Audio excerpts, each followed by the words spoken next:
tributes are still pouring in all over the world following the passing of Prince Philip last week. In fact, many have described the Duke of Edinburgh as a reliable man who often stood by the Queen and his family.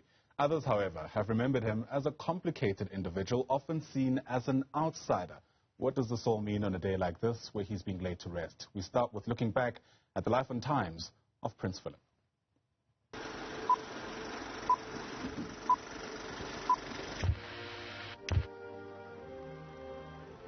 Prince Philip was born into royalty on the Greek island of Corfu. His title was Prince of Greece and Denmark. Due to political instability in Greece, his uncle was forced to abdicate his title and the family fled from Greece. The family was exiled from Greece. During that stressful time, Prince Philip did not spend much time with his parents or sisters. Instead, he spent most of his childhood with friends and relatives.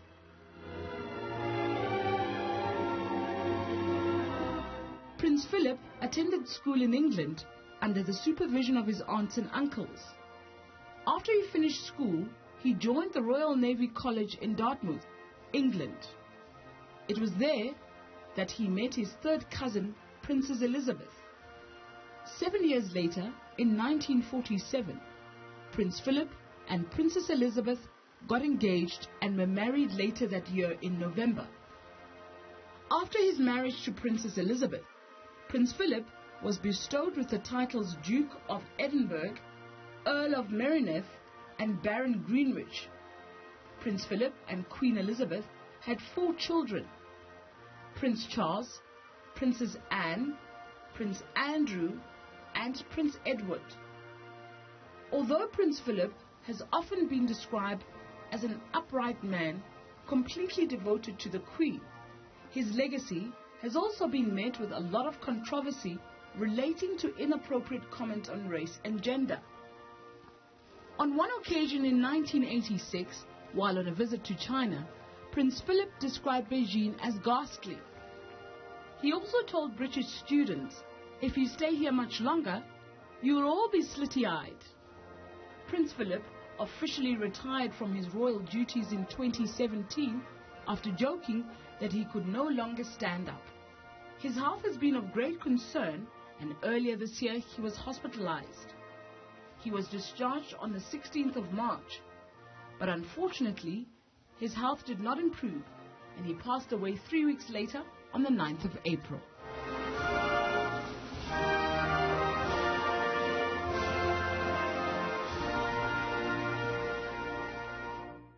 All right, so what do we make of this man, given the life and times really he's had in our history? For perspective and the way forward, let's bring in Stuart Blakely. He's a features writer and reporter who, I guess, has been watching the missed reaction as it's come in. Stuart, it's great to speak to you. Thanks so much for making time. And perhaps we can begin with your reading of the mood in the UK on a day like this, given, dare I say, the complexity of Prince Philip's legacy, especially across the generational divide. Absolutely. Good morning from London, and thank you for having me on your programme. In just less than 7 hours' time, the funeral of Prince Philip, Duke of Edinburgh, will take place at St George's Chapel inside the grounds of Windsor Castle. This morning it's very sunny but somewhat chilly, and I expect it to stay the same for the funeral this afternoon. There will be a minute's silence in the UK at 3 p.m. Despite COVID rules, the funeral will still be a ceremonial event in keeping with the Queen's position as not only head of state but also head of the Anglican Church in England. Around 700 military personnel will be present. The Royal Marines will carry his coffin, which will bear his sword and cap. The Duke's coffin will be moved by modified Land Rover from the castle to the chapel. Everything will be timed with military precision, the Queen leaving her residence at 2:44 p.m. I've been to royal service in the chapel and it accommodates hundreds of people. It's very large indeed. 800 guests were to be invited prior to COVID restrictions, but in line with the COVID rules, there will be just 30 guests plus clergy, all sitting 2 meters apart. Prince Philip's 4 children will be there, as well as 8 grandchildren, including Prince Harry, who has flown in specially from California. His wife, Meghan, is resting at home, and she's heavily pregnant, of course. British Prime Minister Boris Johnson has given up his seat to a family member. 3 of Prince Philip's German relatives, all European princes, will also attend. Sophie, Countess of Wessex, the wife of Prince Edward and a good friend of the Queen, perhaps summed up the family's feelings best when she said, "His death was so gentle. It was like somebody took him by the hand, very peaceful. The Queen has been amazing." Sure enough, the British monarch returned to official duties on Tuesday. The Queen turns 95 in 3 days' time. Earlier this week, I spoke to John Barber, who acts as a Deputy Lieutenant for the Lord Lieutenant and Her Majesty the Queen. He really sums up the late Duke's personality.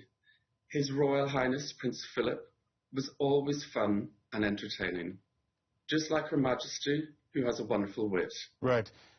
If I can come in there, Stuart, as irony would have it, it is the kind of ceremonial observances that you've just pointed out that are likely to be a focal point of a lot of criticism today, given perhaps how detached, especially young people in the UK, have become to the monarch. This is certainly going to play out in some ways, one could expect, on a day like this. Well, unfortunately, the future king, Prince William, and his brother, the words feud and falling out have happened around them, unfortunately. And so they will be walking apart with their cousin in the middle, Peter Phillips. They will be separate in the chapel as well. So there's that falling out, which the Queen, of course, being a peacemaker and pragmatic, has been determined that nothing will get in the way of a peaceful ceremony today. So even when it came to military uniform, she agreed that no one would wear a military uniform, and rather it would be mourning suits, so that Prince Andrew and indeed Prince Harry won't look out of place. So there's that. I would say that the Queen has universal recognition here in the UK at all generations, but certainly the younger ones are coming up through the ranks, particularly William and Catherine, who are very popular here. Right. There have been all kinds of adjectives used to describe Prince Philip. I've come across instances where he's been described as having sharp wit, whilst in the same breath he's been described as someone who was mischievous and, dare I say, even racist. Do you get a sense that this is an individual, perhaps, who struggled to keep up with the world as it was changing? I think we've got to remember that he was 99, obviously, when he died last Friday, from a different generation. Not making excuses, but certainly he was from a different generation, and we all nowadays are a lot more politically correct, dare I say. What does that mean for how you imagine he'll be remembered? I believe he'll be remembered for his sense of duty and his loyalty to the Queen, that he took second place really to her. He had a wonderful naval career which he gave up, and I think that will be remembered certainly here in England. Right. In fact, I came across someone called Stephen Goldstein. Apparently he is an activist who works in human rights, etc., etc. This is how he remembered Prince Philip. He says, "May his memory become a stark reminder of what a generation should do, and may that bring us some kind of lessons." I'm trying to find the exact quote. Here it is. "May his memory teach the world to do better than he did." I wonder if you feel the world, perhaps even the UK society, is in a position to learn those lessons. I hope so, certainly, and I do believe the younger generation are making more of an effort to learn from the mistakes of the past, for sure. All right, let's leave it there. Thanks so much for your time and your reflections. Really appreciate it. Stuart Blakely is a writer as well as a reporter for us in the UK. As, of course, many, I imagine, will be remembering the life and times of Prince Philip, who is being laid to rest today. He died at the age of 99 after spending several weeks in hospital. Quite a moment, some might say, for the UK society, which is grappling with the relevance in some respects of the monarch. But as you can see, it depends who you really ask about that, given how divided many people still are about the role of the Queen, the monarch in and of itself, and where that places everybody else in a society that is still grappling with its own identity and its history. As soon as that begins, of course, we'll bring it to you live as much as we can, because no matter how you feel, it's certainly a moment in